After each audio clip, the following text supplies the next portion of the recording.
राधे राधे। जय माता दी, जय श्री राम। आप सब कैसे हैं?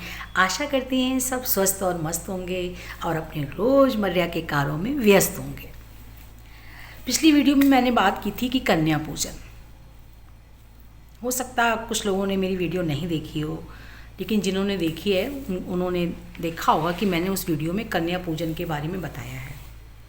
अब हम बात करते हैं कि जो हम नवरात्र में कन्या पूजन करते हैं तो वो कन्या कितने वर्ष की होनी चाहिए। ऐसा तो है नहीं कि हम 15, 16, 17 साल की कन्याओं को कन्या भोज करा दें।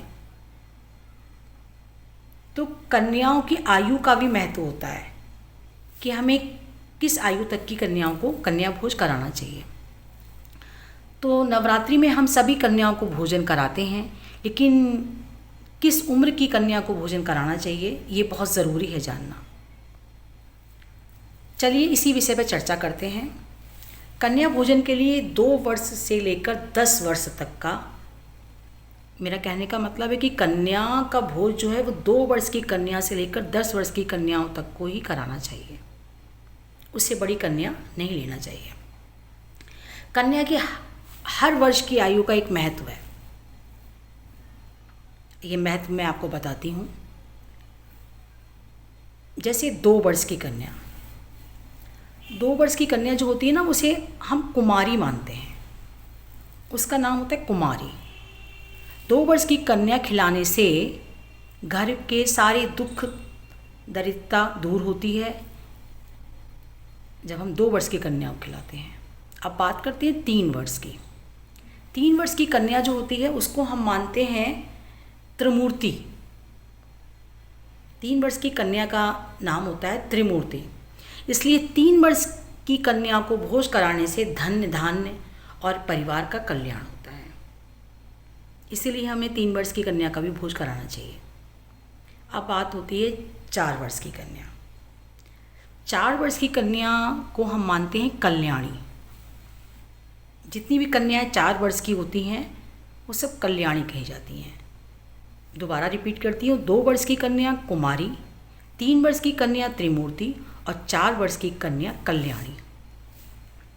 इसलिए 4 वर्ष की कन्या को भोज कराने से घर में सुख और समृद्धि प्राप्त होती है, कल्याण होता है हमारा।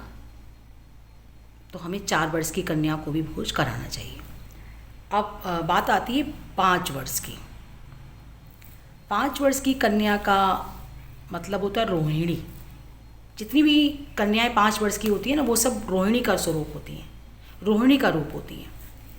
इसलिए 5 वर्ष की कन्या को भोज कराने से हमें रोग मुक्ति मिलती है और सारे रोग हमारे दूर हो जाते हैं, हम स्वस्थ हो जाते हैं।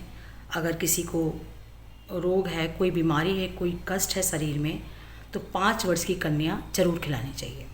उनको कन्या भोजन जरूर करना चाहिए। अब छठा आता है कि 6 वर्ष की कन्या। तो 6 वर्ष की कन्या का नाम होता है कालिका। जितनी भी 6 वर्ष की कन्याएं हैं उनको हम कालिका मानते हैं। तो कालिका जो होती है, यानी कि 6 वर्ष की कन्या का भोज कराने से विद्या राजयोग मिलता है। हमें विद्या प्राप्त होती है और हमें धन लक्ष्मी प्राप्त होती है और हमें राजयोग का भी योग होता है। अब बात आती है 7 वर्ष की। 7 वर्ष की कन्या का नाम होता है चंडिका। जी हाँ, जितनी भी 7 वर्ष की कन्या होती हैं वो चंडिका का रूप होती हैं। है ना विचित्र? तो 7 वर्ष की कन्याओं को भोजन कराने से लोकप्रियता बढ़ती है हमारी, हमारा नाम होता है, लोग हमें जानते हैं, हमारी एक पहचान बनती है। इसलिए 7 वर्ष की कन्या को भी भोज जरूर कराना चाहिए। 8 वर्ष की कन्या। 8 वर्ष की कन्या का मतलब होता है शांभवी। ये ऐश्वर्या का प्रतीक होती है।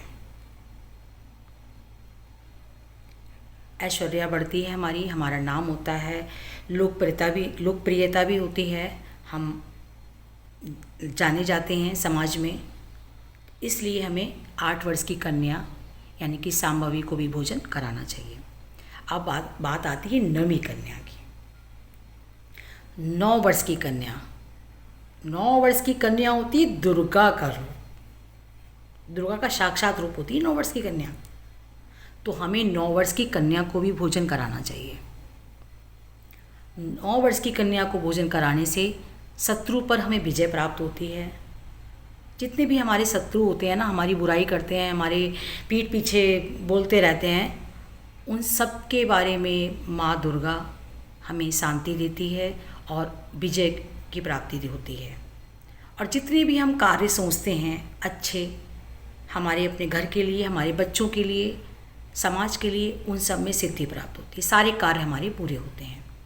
ये होता है 9 वर्ष की कन्याओं को भोज कराने से। तो सबसे पहले 2 वर्ष की कन्या क्या हुई, उसको क्या मानते हैं, कुमारी। और 3 वर्ष की कन्या को क्या मानते हैं, त्रिमूर्ति।